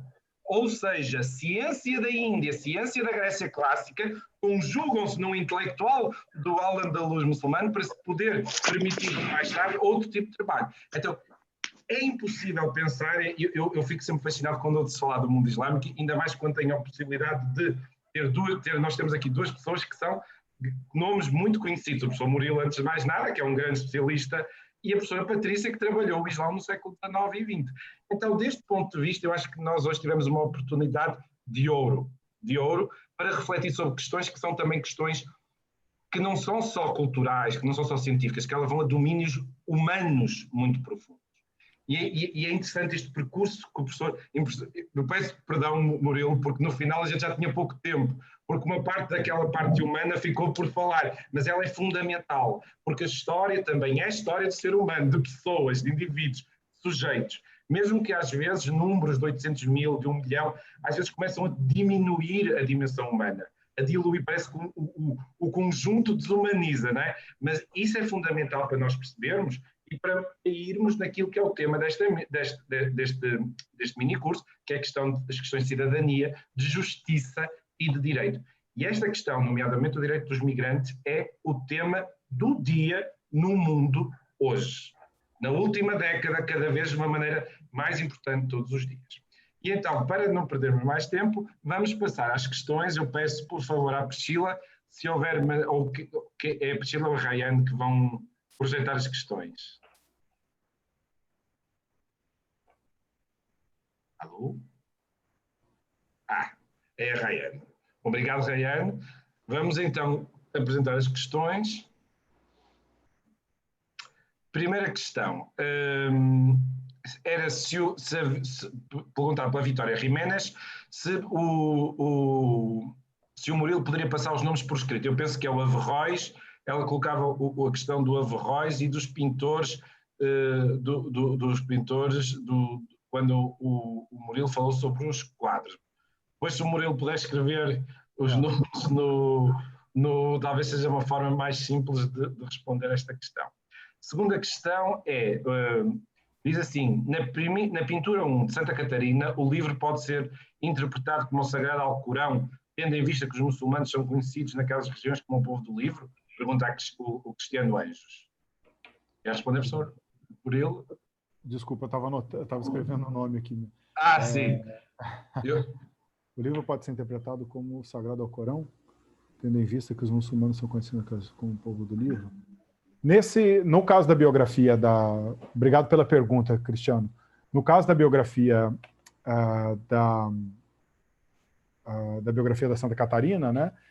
E por conta dessa característica da pintura do Renascimento, né, como o professor Nuno também chamou atenção, o livro como uma representação, um símbolo claro da erudição do personagem a ser retratado, né, eu acho que nessa pintura em especial, caso tivesse alguma menção a essa ideia do Ahl al-Kitab, né, dos povos do livro, esse livro teria um destaque, ou seria colocado com algum elemento que chamaria atenção para esse ponto, né? Ao meu ver, eu imagino que o livro ali simboliza, como em outras telas envolvendo santos, que também tem a erudição como uma característica, o livro ali tem essa função de, aos olhos do público, registrar esse importante elemento da biografia do santo, né? Mas é claro que a gente nunca reconhece, nunca sabe de fato qual é a intencionalidade do artista, né? Mas seria bem interessante, seria, claro, ainda mais primoroso se essa menção ao reconhecimento dos cristãos como parte da mesma profecia monoteísta, né, que o Islã faz por meio do conceito de Ahl al-Kitab, dos povos do livro, e daria uma dimensão ainda mais interessante à tela, sem dúvida nenhuma, Cristiano. A pergunta seguinte é também do Cristiano e coloca algumas questões complexas de grande debate. Então a primeira diz assim: o mundo não reconhece o povo palestino e o seu território por medo de assumir a responsabilidade pelas atrocidades a que este povo é submetido? Podemos encarar a atual Palestina como um tipo de campo de concentração, haja vista a diferença territorial entre 45 e hoje? Israel está, de certa forma, reproduzindo o que sofreu pelo mundo e na Alemanha nazista? Pergunta ao Cristiano. Uma pergunta. Está gravando essa aula? Tá. Então tá bom. Eu já sei como eu vou responder.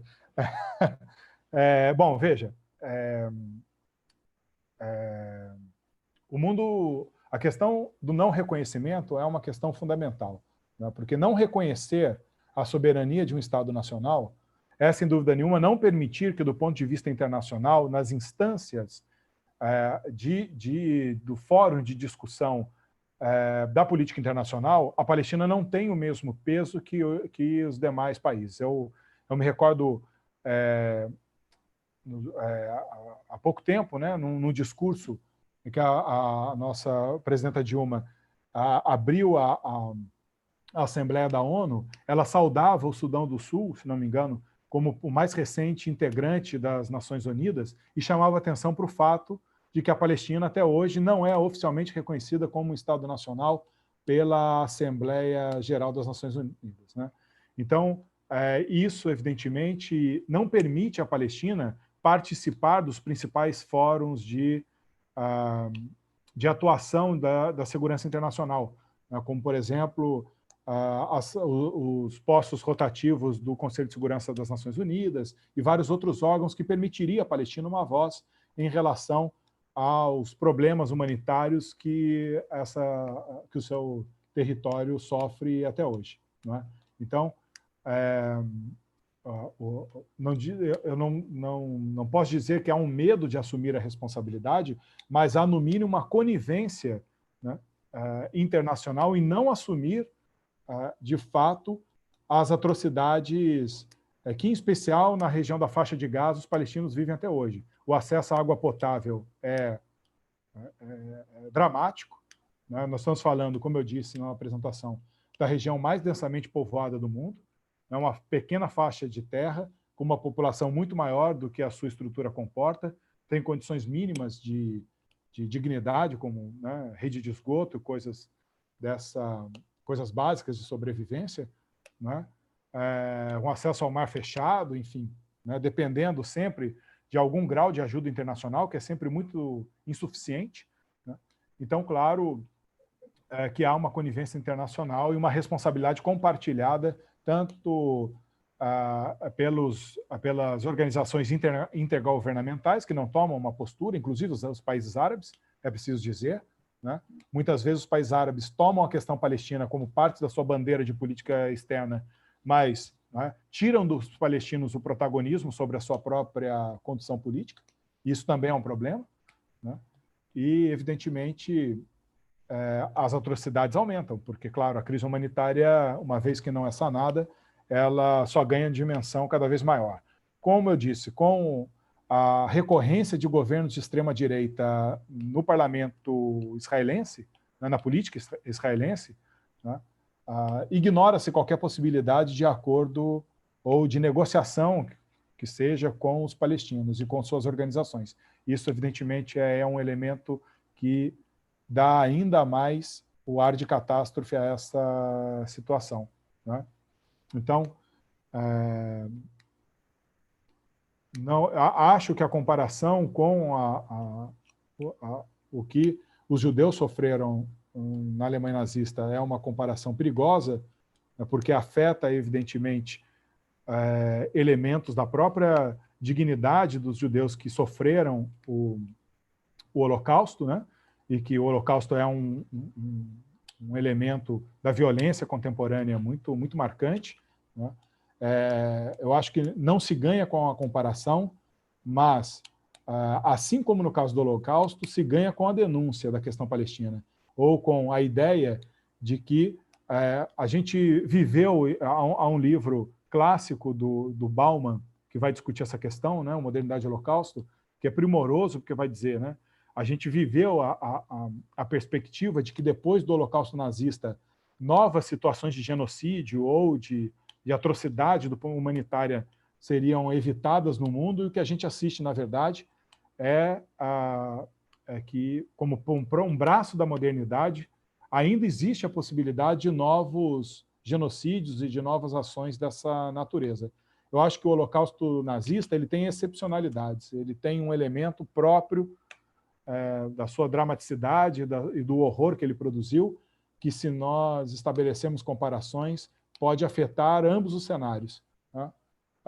Pode banalizar de alguma maneira o que foi o Holocausto e, ao mesmo tempo, pode não conferir elemento de singularidade ao que os palestinos vivem hoje, né? Mas, sem dúvida nenhuma, uma situação dramática, uma situação terrível e que merece a atenção e a revisão da opinião pública internacional em relação a essa questão. A nossa Priscila Marques coloca a seguinte questão. O professor Murilo, poderia falar mais sobre a relação dos Iorubá com o islamismo? Claro, sem dúvida. Esse é um debate, né, interessantíssimo, né? Em especial porque, enfim, se vê muito uma ideia de que a expansão islâmica, em especial em direção ao continente africano, se deu única e exclusivamente por meio da violência, né? E que isso foi um desdobramento, na verdade, das interpretações equivocadas do conceito de jihad como guerra santa, né? E que varreu muitas das interpretações da expansão do Império Islâmico ao longo da história, né?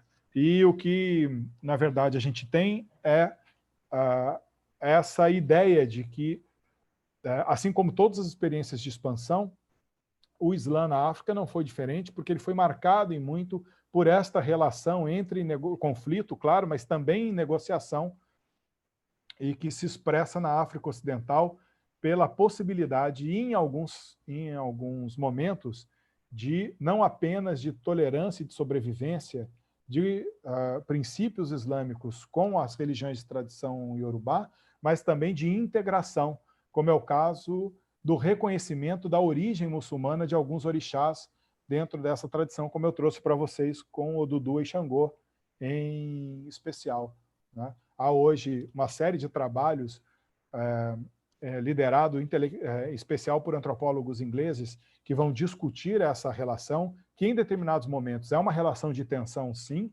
em especial nos territórios mais ao norte do que é hoje a Nigéria, mas também de grande contato e de grande produção cultural conjunta, né, entre a cultura iorubá, a cultura religiosa, em especial iorubá, e o Islã, né?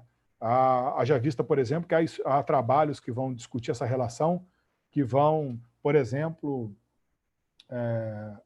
relacionar o branco de Oxalá à importância litúrgica que o branco tem no Islã, por exemplo, do ponto de vista litúrgico, dentro do culto ao Batalá em Ilé-Ifé e em várias outras regiões do que é hoje a Nigéria e o Benin. Então, esse é um debate ainda em discussão por muitos intelectuais e que promete, nos próximos anos, um conjunto de artigos e de reflexões muito interessantes sobre esse contato. Gente, por favor, desligue o microfone, por gentileza, todo mundo. Priscila, tem como fechar os microfones? Já fechou, já está fechado. Ora bem, pergunta seguinte, que vem também do Cristiano Anjos. No Nordeste do Brasil, o orixá Xangô é muito popular. Uma das revoltas mais importantes nessa região foi a revolta dos Malês, tendo em vista a representação de justiça desse Deus e o letramento desse povo árabe. Há alguma relação simbólica desse Deus ligado a essa revolta? Olha, o trabalho clássico que vai tratar dessa questão é o do João José Reis, né, assim, né, que é considerado não só o primeiro, mas um grande esforço de tentar fazer um pouco, a partir dos arquivos, uma história da revolta dos Malês na Bahia, né? Mas, geralmente, o que a gente tem de registro é essa cultura muçulmana que vem ao Brasil com os escravizados. Ela é uma cultura simbiótica, né, que traz, portanto, elementos do que é a religião tradicional iorubá e a leitura do Islã na África Ocidental, né? E isso, sem dúvida nenhuma, é o que há de mais rico nessa comunicação entre esses dois, né, entre o peso do Islã e da tradição iorubá na revolta dos Malês. Eu me lembro, por exemplo, no trabalho do professor João José Reis, uma discussão sobre os amuletos, por exemplo, né? Ou como muitos desses amuletos, inclusive, eram utilizados não apenas como elementos de identificação, mas, inclusive, de transmissão de informação, né? Porque, claro, o amuleto clássico dos muçulmanos na África Ocidental são pequenos trechos, o que seriam pequenos trechos do Alcorão que são trazidos junto à pessoa, né? E que, claro, pela escrita árabe, muitos desses códigos e dessas informações eram trocadas entre os revoltosos sem que as forças policiais brasileiras tivessem contato com essa informação, né? Que se passavam, portanto, por amuletos religiosos. Então, sem dúvida nenhuma, essa relação é importante. É claro que não há registros de que a figura de Xangô, especificamente, tenha, como orixá da justiça, tenha algum tipo de papel simbólico, mas, ainda que não diretamente, sem dúvida nenhuma, nós estamos falando de um Islã simbiótico. Nós estamos falando de uma cultura islâmica que é híbrida e, portanto, muito marcada por alguns elementos que são próprios da maneira como os iorubás se relacionam com a sua religião tradicional. Então, claro que há indícios para isso, mas eu não posso te afirmar isso com nenhum elemento, né, direto sobre essa relação. Questão seguinte vem da Ludmila e é a seguinte: professor, como vê a questão da pandemia com essas questões do refúgio dessas populações para os países da Europa e para o Brasil? Bom, acho que, como tudo, né, com a pandemia, a situação se agravou, né? A grande questão é que a gente, infelizmente, tem pouquíssimo... A gente só tem contato com essas situações de crise humanitária quando elas ganham uma dimensão catastrófica, né? As crises humanitárias, elas continuam existindo, independente do acompanhamento da imprensa, independente de em que momento o nosso olhar se direciona para essa crise. Então, se imagina que para nós, de algum modo, que somos até privilegiados num país como o Brasil, que temos, a grande maioria de nós, acesso à água encanada, a uma série de recursos que permite que a gente viva essa pandemia, né, de uma maneira mais digna, né? E para nós essa situação já foi bastante delicada. Dá para a gente imaginar como, no caso dos refugiados, morando em quantidades gigantescas, em condições subhumanas, em tendas no meio do deserto, sem acesso à água, como a pandemia afetou essa população, né? E como, de fato, afeta não apenas pela questão das condições sanitárias, mas, sobretudo, pelo estigma do preconceito. Porque, claro, em situações como a pandemia que a maioria dos países se fecha para a chegada de estrangeiros e, portanto, uma das justificativas passa a ser a justificativa sanitária, de que, portanto, esses indivíduos, por exemplo, não há garantias de que que eles não sejam vetores de propagação da pandemia, o que, na verdade, mascara um preconceito que antecede a própria pandemia, né? Na verdade, é a tentativa de mascarar um pouco essas questões que já envolvem os imigrantes e os refugiados e a maneira como eles são vistos, né? Imagina o rigor, por exemplo, que em muitos aeroportos passa a se estabelecer para a chegada de viajantes comuns. Imagina para refugiados ou para indivíduos que passam a pedir refúgio ou proteção de outros países, né? Ou que não têm condições de voltar por questões de conflito aos seus países de origem, né? Isso se agravou ainda mais e é um elemento que vem sendo ignorado pela imprensa internacional, infelizmente. Eu ia aproveitar para fazer uma provocaçãozinha, que é para perguntar: será que nós vamos alguma vez ter noção do que foi realmente a pandemia junto de grupos de refugiados, dos campos de refugiados? Será que nós vamos conseguir lá chegar? Porque realmente não se tem falado muito e nós sabemos que há muitos países cuja real situação pandémica não se conhece porque não existe nem uma política pública de divulgação, nem sequer uma política pública para a pandemia, não é? E nós sabemos, por exemplo, que há países que têm números baixíssimos, mas se compararmos isso com as taxas de testagem, bate quase uma com a outra, não é? Ou seja, quase tudo que foi testado deu positivo, não é? Também nós sabemos, por exemplo, no caso do Brasil, se diz muito que os números com que nós trabalhamos não é? Talvez aumentassem se as taxas de testagem fossem mais altas, porque comparativamente a outros países não seriam tão altas. Será que nós, em relação, quando nós temos esta questão para as sociedades que estão normalmente constituídas e não sociedades emergenciais, como serão as migrantes, será que nós vamos saber o que é que se passa com os migrantes alguma vez? Exatamente. Claro. Claro. Exatamente. Então, Ficou, enfim, uma questão para também nos provocar e nos preocupar um pouco. Última questão do Cristiano é: essa construção preconceituosa tornou-se pior depois de 2001? Portanto, calculou que ele aqui refira-se aos ataques às Torres Gêmeas, portanto, e a todo o processo que se seguiu. Claro. Vários autores defendem essa hipótese. Defendem que depois de 2001, evidentemente, é quase uma relação inevitável entre comunidades islâmicas e o terrorismo, né?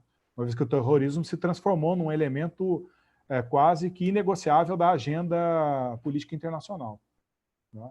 Mas a gente sabe, existem outros trabalhos, como o clássico trabalho do Said, né, Orientalismo, e vários outros, que vão já mapear um pouco essa incapacidade do Ocidente em lidar com o outro, em lidar com a diferença, já mesmo com grande força, já a partir do final do século XVIII, início do século XIX, mas também em outros períodos, né? Então, sem dúvida nenhuma, com os moldes como nós vimos hoje, né, ou pelo menos com a alcunha do terrorismo, do ameaça do terrorismo internacional, né, isso ainda que já fosse uma realidade antes de 2001, em 2001 é uma condição inegável, né?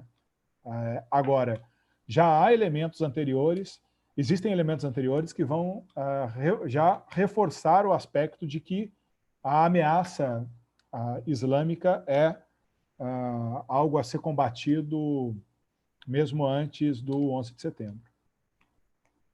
Ora bem, muito obrigado, professor Murilo. Eu que agradeço. Foi realmente um final de tarde extremamente produtivo para todos. Não digo apenas por mim, digo pelo comentário das pessoas no bate-papo, na sala de chat. É sempre um prazer reencontrá-lo e penso que isto nos veio trazer realmente reflexões importantes para nós percebermos esta necessidade constante de pensar a cidadania na pluralidade e de querer conhecer o outro muito para além da superfície. Porque esse é um dos problemas. É engraçado que quando eu estive a dar neste semestre remoto, estive a dar Mediterrâneo, precisamente questão da construção do mundo islâmico, etc. E os meus alunos tiveram uma aula com a professora Patrícia, uma aula consigo, que foi da aula que deu aqui na Unifesp, e um dos comentários que eu tive no final do semestre, na altura dos seminários, alguns alunos me disseram que não tinham, a visão que eles tinham do Islão era a visão do pós-11 de setembro. Eles não tinham uma noção do que é este mundo muçulmano, da riqueza histórica, de tudo isso, e como foi importante falar. E eu digo sempre isto aos meus alunos: vocês não tenham medo de saber, vocês não tenham medo da erudição, vocês não tenham o medo de saber, porque o saber não ocupa lugar, é uma frase popular. E segundo, porque esse saber muito implica ter capacidade de ser plural e de ser, por isso, menos preconceituoso e menos um montão de outras coisas.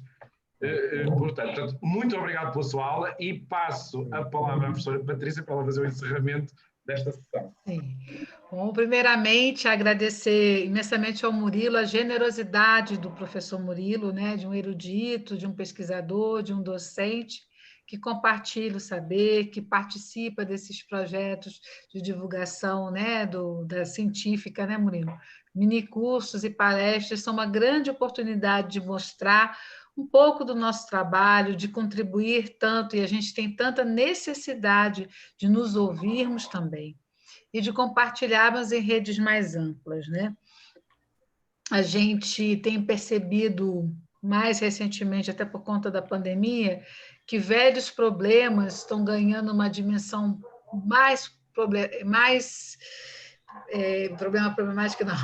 agudos, justamente porque essa desordem aguça justamente os elementos de confronto, né? E é importante, muito importante, a reflexão que a gente está fazendo aqui, para que a gente tenha essa percepção crítica, né? E para que a gente também possa construir um caminho alternativo a tudo isso que a gente está colocando aqui. Gente, não tem jeito, passa por nós. Nós somos habitantes desse planeta e passa por esses habitantes desse planeta a construção de caminhos alternativos ou de caminhos realmente que valorizem a diversidade, né? Então, não está na mão de outros, está na nossa mão, por mais complexa e difícil que seja a situação. Então, Murilo, muito obrigada por tornar acessível, por tornar tão claro e por nos fazer, nos sentirmos parte realmente importante na construção do conhecimento e na construção também de caminhos de solução, né? Que você fala de um jeito que a gente se sente dentro da história. É tão legal isso, eu sinto isso, nosso Murilo. Quando ele fala, a gente está junto com ele, vivendo com ele o que ele está falando. Então, Murilo, isso é uma virtude, uma imensa capacidade didática. Eu dou parabéns. E a gente passa para ele fazer as suas últimas palavras neste minicurso, né? Se Deus quiser, a gente vai continuar, inshallah, né? Em outras oportunidades juntos. Então, a palavra do professor Murilo. Bom, gente, eu quero mais uma vez agradecer, né? Sempre um prazer participar dessa... Eu sempre tenho dito isso e acho que é importante sempre dizer, né? A professora Patrícia, né, eu já disse isso tantas vezes, né? Mas os projetos que a Patrícia organiza têm um impacto para a gente tão profundo, porque mostram para nós a necessidade da universidade se aproximar da sociedade, do modo geral, né? Que é isso que nos falta em muitos casos. Então, essas aulas, esses temas que são sempre desafiadores e que trazem questões que envolvem diretamente, que envolvem não apenas o conhecimento histórico, o conhecimento acadêmico, mas que sempre tem como princípio nos colocar diante de uma situação, né, ou exigir que a gente se posicione em relação a um determinado tipo de problema, né? Isso é não apenas expressão da sensibilidade da professora Patrícia, mas também uma maneira de entender o trabalho, né? De entender o trabalho intelectual. E isso é algo que a gente precisa sempre levar em consideração. Com a entrada do professor Nuno, então, você vê, em determinados momentos até peço para ele falar na minha aula. Assim, olha, por favor, me ajuda aqui. Porque é uma experiência para mim, muito rica, muito gratificante, né? Aula, conhecimento, universidade, concurso, a gente não constrói sozinho.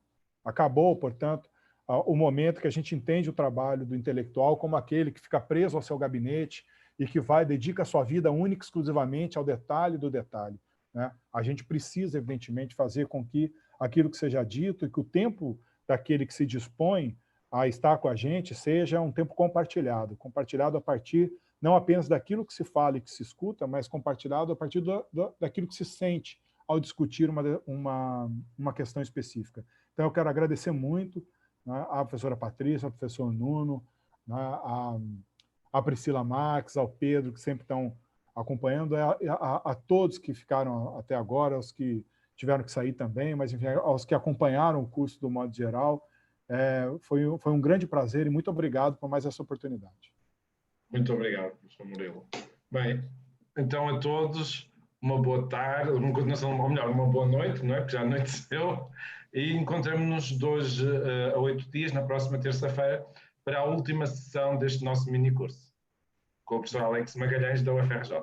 Está bem? Boa noite a todos. Obrigado, professor Murilo. Boa noite.